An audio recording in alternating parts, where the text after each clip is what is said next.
Hello, welcome back to Zekism Wrestling. So, what a Monday Night Raw that was. What a fun Raw.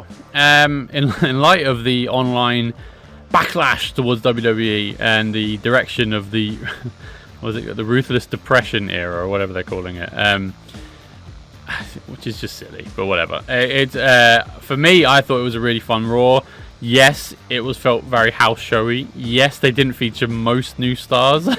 Or any, apart from Javon Evans maybe, although he lost. And yes, it felt very part-timer / old-timer. A lot of that on the show.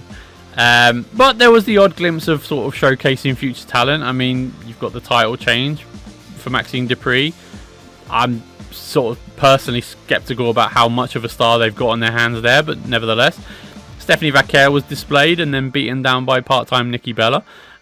You had the Judgment Day full-time rosters who do need a leg up, but were beaten down by the old part-timers as well in John Cena, Rey Mysterio and Sheamus. But nevertheless, and then you had your main event with a confirmation of the WarGames teams for the men. And basically we have the teams locked up now. We have the face team of Bam Bam Bam champion Cody Rhodes, Bam Bam Bam champion CM Punk.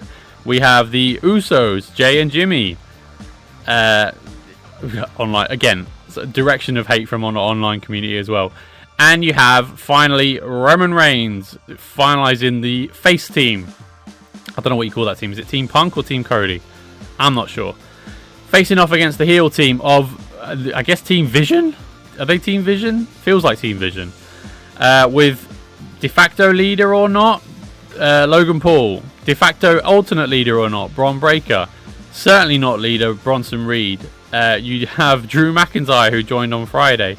And you also have the returning Brock Lesnar, finalizing the heel team. It's a star-studded team. It's the star-studded WarGames lineup. You can't argue against it. So yeah, the teams are locked up. I think it finalized Monday Night Raw. You had a long-winded route to get in there, but essentially CM Punk was about to deliver a GTS to Logan Paul when the Brock Lesnar's music hits. Brock Lesnar runs down to the ring, runs down to the ring, gets in there, gets into it with Punk, drops Punk right on his neck. I haven't seen anything about him injured other than Twitter speculation. There's been no confirmation about him being injured, so I'm not going to speculate on that. But I think he's alright because he was then brawling with, I think, Braun Breaker or Bronson Reed afterwards, so I think he's okay. But it was a gnarly drop, and then Cody squares off with Brock, and then he drops him on his head as well. Brock drops Cody, I mean. So, yeah, some stiff bumps taken from both men from Brock Lesnar, but again, no news there. Or nothing new, should I say. So yeah, and then you hear Roman Reigns' music. Roman Reigns comes out to make the save, squares off with Brock Lesnar. The commentary team, Joe Tess and Wade, describe Roman as Brock's kryptonite. And you think, every time Roman's beaten Brock has been this... Well, not every time. Most times has been suspect, especially the Bloodline era, with a lot of outside interference. So I don't know how much kryptonite there is there, but whatever. And Brock has, let's be honest, effed up Roman more than once. So yeah, I think it's a star-studded WarGames lineup. It really is. You can't argue against it. It's pretty much, I was going to say, most of the top talent in terms of, yes, most of them are part-timers. Even Cody to a certain extent nowadays is a little part-timery. But nevertheless, it's a star-studded lineup. I actually don't mind that they've got part-timers. I think it works well for their work-life balance, or they're just sort of staying healthy a bit more. But whatever, it is what it is.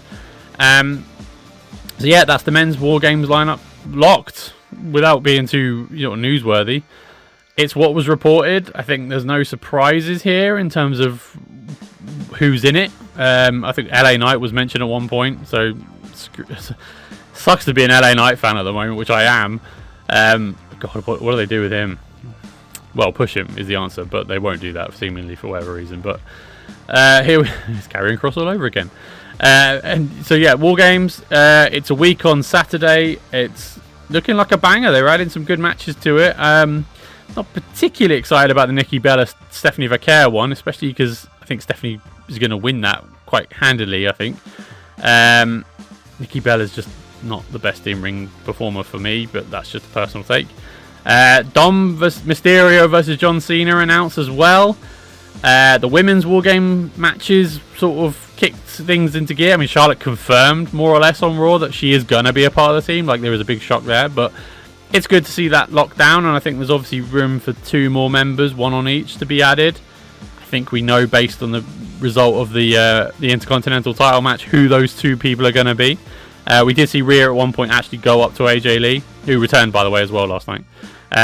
Just to sort of confirm, or, you know, tease that AJ Lee would be the one added. I think Bayley was also approached by Asuka, but she turned her down and then shouted at Lyra because that character is still really borderline schizophrenic. I don't know what they're doing with Bayley, but yeah, I think it's a really good lineup for WarGames. I think they are throwing star power on both matches to try and sell it. Obviously, they've got to sell out that massive arena in San Diego. So yeah, that was Raw. It was a pretty good Raw. I'd urge people who haven't seen it, and I've just spoiled it for you, but whatever. I urge you to go and watch it because it was a fun show. The matches were fun. The John Cena tournament also continued during the show. We had Gunther versus Javon Evans. Gunther won that, but it was a really good match, really great match. And then Solo Sikoa faced a mystery opponent in the returning Nick Nemeth, aka Dolph Ziggler. And of course, Solo Sikoa won with a Samoan spike. So we had Matt Cardona and Nick Nemeth return to WWE only to lose in the John Cena tournament. And you go, okay. I'll be honest, I'm not sure what they were hoping to achieve with those returns, because I think what they've done, and this is just pure editorial, by the way, so I'll just go into a little mini rant. Why have they done that? Because it's really weird. You've got 2 returning, you know, stars, I guess, who have more or less had mixed success elsewhere. I think Matt Cardona's had more success than Nick Nemeth has, but I think Nick Nemeth made more of a name of himself in the WWE under Dolph Ziggler, obviously. So you've got those 2 returns, and they lose, and they're going back to where they came from, essentially. I mean, and they raised fans' hopes that it was going to be Jericho or Edge. So actually, I don't think they've achieved a lot, and I think they've actually lost some goodwill in a time where they probably do need some goodwill, based on looking online. I don't agree with this Ruthless Depression stuff. I think after WrestlePalooza, they did put clearly a foot firmly go, right, creative uptick starts now. And I think the shows have been really fun, really good, really punchy, with good in-ring and good storytelling, in my opinion, for, 6-7 weeks now, since WrestlePalooza? WrestlePalooza was dog, you know what. I'm fully on board with that. It was a boring show, it didn't achieve a lot, and the creative going into it was lackluster. Since then, I think they've improved a lot. But that's just me. So I think there's a lot of the knives are out sort of thing for WWE and TKO at the moment, so they can really do no right. That's my take. That's my opinion. I don't see a lot they're doing wrong, but clearly I'm wrong because, you know, people on the internet shout at me and tell me I'm wrong. So there you go.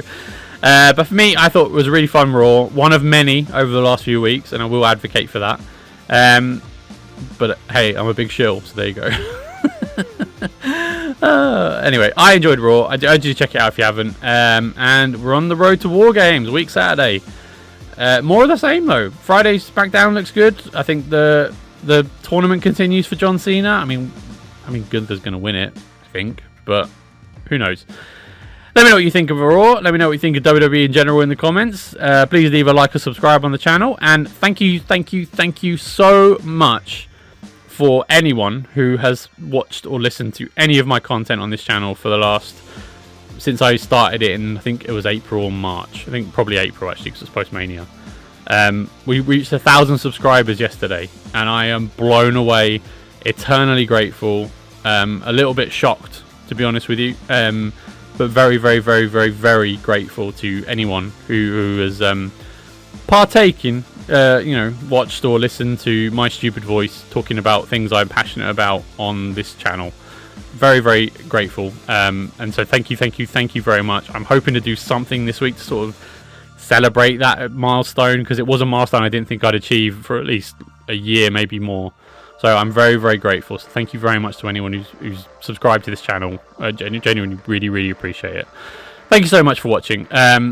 Please leave a like and subscribe, like I said, and I'll speak to you next time. Thank you so much. Bye-bye.